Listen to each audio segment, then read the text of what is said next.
victory for Second Amendment rights. This is a constitutionally protected right, the right to bear arms, and when we attach a significant tax burden to it, that's got to be taken into account. Now, unfortunately, that didn't eliminate all laws that might fall, under the same argument. We still have pretty significant restrictions in place, including various registration requirements that exist under the National Firearms Act, not all of which I believe have clear constitutional justification. But even before we get to the constitutional justification, which may tie in to the policy points, I wanted to ask you a little bit about whether and to what extent or in what way there is, law enforcement or other policy-based justification that makes it, compelling, makes it make sense, makes it necessary for one reason or another to have these restrictions in place as to things like silencers, short-barreled rifles, and short-barreled shotguns. Can you think of good policy-based law enforcement justification for having those on the books? Good morning, Senator. Thank you for your question. As far as policy, our enforcement of those firearms applies strictly under the NFA.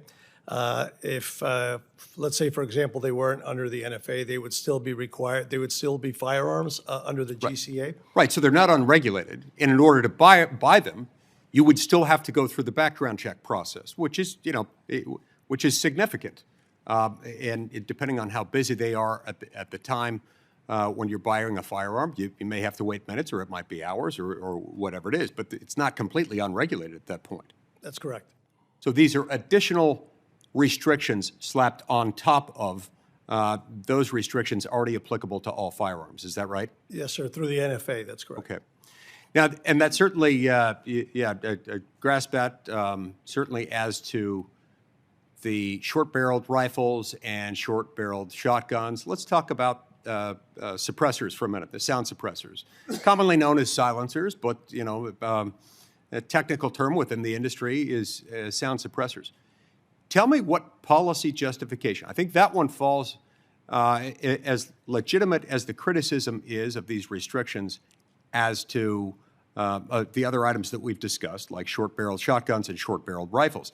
It seems to me to be particularly difficult to justify the additional restrictions as to sound suppressors, because sound suppressors are themselves not guns, correct?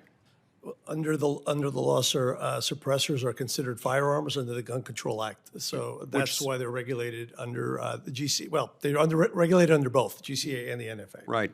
But unlike actual guns, the suppressor is not capable of firing a bullet. Unlike guns, suppressors are there, as the name implies, to suppress sound.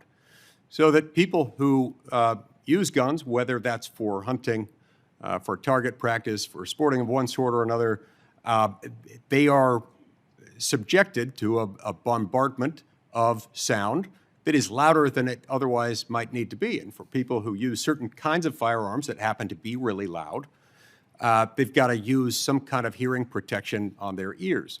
The question arises, what decent public policy justification or law enforcement need might compel the United States government, with all the force of the United States government and with enforcement power given to the to ATF, to restrict those, given that there is a legitimate public policy justification for actually wanting to encourage people to do it, because it tends to protect people's hearing. Can you think of any good reason why we should not allow those, or at least why we shouldn't allow them without this additional step above and beyond what applies to firearms generally? Again, sir, from ATF's perspective, ATF is bound by the law at this point, and if Congress chose to move suppressors out of the NFA into the GCA, ATF would be supportive of Congress's decision.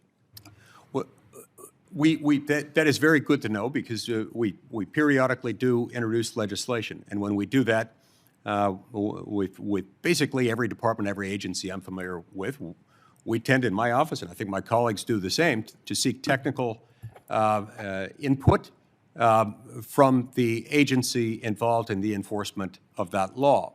and it's good to know in advance sometimes what that might look like.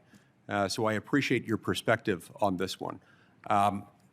Congress does need to revisit these issues, particularly given that sound suppression can be very important for health and safety reasons. There is not a legitimate health and safety reason, certainly, to treat this not just as a firearm, but as a particular type of firearm that requires further restriction. Thank you, Mr. Chairman. I see my time's expired. Before Senator Ronald, I'd like to enter into the record a letter supporting Mr. Cekada's nomination from Knox Williams, the president of the American Suppressor Association.